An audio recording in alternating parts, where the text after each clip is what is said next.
So I think maybe the way it was framed and sent out might not have gotten the message out the way it should have gone out, right?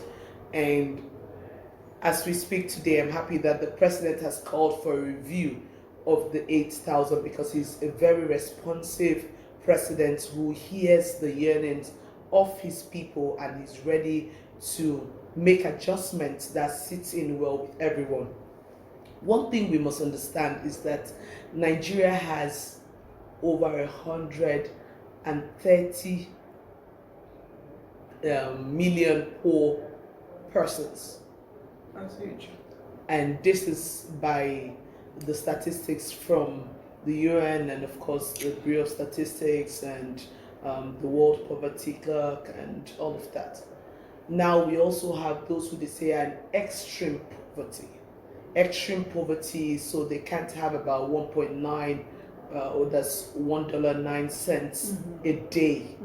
They live under that a day. For a person who cannot even afford, let's say $2 a day. So let's just give it a 1,600 or 1,800 a day, right? At best situations. For that kind of a person, being given 8,000 Naira to do a business or boost their little petty trade, it goes a long way. It does go a long way. As an individual, I have gone around marketplaces in my own state to just dash the leaf seller, the vegetable seller, 10,000, 8,000, 5,000. You didn't come to my shop. And you could feel the joy. The next time you go to the market and you see the same woman, her table is filled with more vegetables, right? And she's building more on her capital.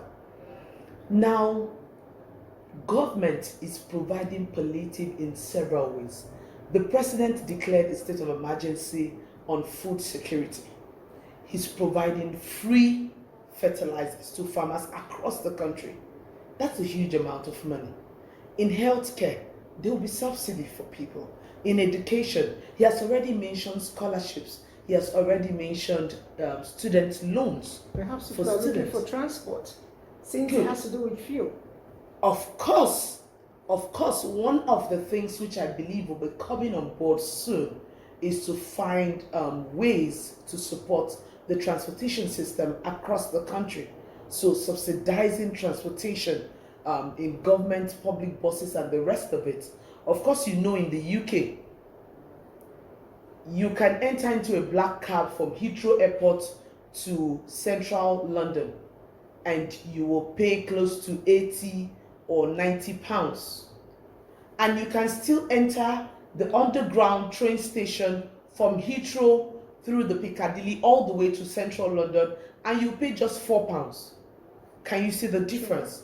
So government has subsidized that public transportation. And that's what we're And looking this for. is what Asiwaju Bola Ahmed Tinubu put out as part of his action plan.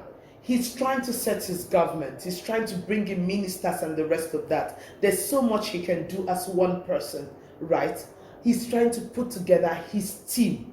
Once his team comes in place, you begin to see policies being rolled out with full implementation that will bring succor and bring them. So this 8,000 Naira is just one tiny bit in a whole package that is being put out by the president to Nigerians. So for me, the answer to Nigerians is little patience, just a little patience. Government is taking shape and we'll hit the ground running.